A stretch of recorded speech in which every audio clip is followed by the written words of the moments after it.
किताब मुकद्दस में से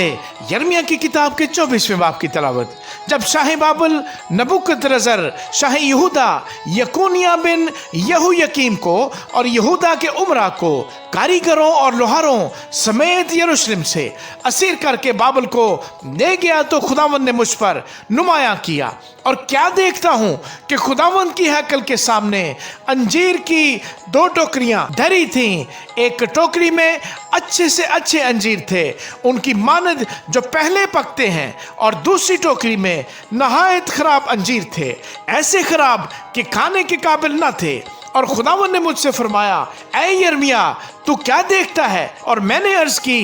अंजीर अच्छे अंजीर नहायत अच्छे, और खराब अंजीर बहुत खराब, ऐसे खराब के खाने के काबिल नहीं। फिर खुदावंद का कलाम मुझ पर नाज़िल हुआ कि खुदावंद इस्राएल का खुदा यूँ फरमाता है कि इन अच्छे अंजीरों की मानद मैं यहूदा के उन असीरों पर जिनको मैंने इस मकाम से कसदियों के मुल्क में भेजा है कर्म की नज़र रखूंगा, क्योंकि उन पर मेरी नजर अनायत होगी, और मैं उनको इस मुल्क में वापस लाऊंगा, और मैं उनको बर्बाद नहीं बल्कि आबाद करूंगा। मैं उनको लगाऊंगा और उखाड़ूंगा नहीं, और मैं उनको ऐसा दिल दूंगा कि मुझे पहचाने कि मैं खुदावंद हूँ, और वो मेरे लोग होंगे और मैं उनका खुदा होऊंगा, इसलिए कि वो पूरे दिल से मेरी तरफ फिरेंगे। पर उन खराब अंजीरों की बाबत जो ऐसे खराब हैं कि खाने के काबिल नहीं, खुदावंद यकीनन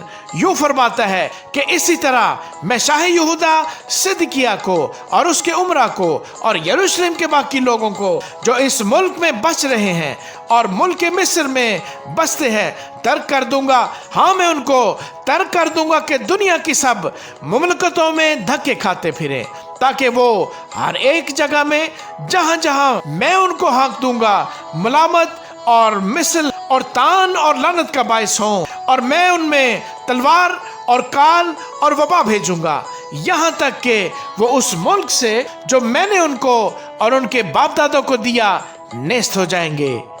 आमीन।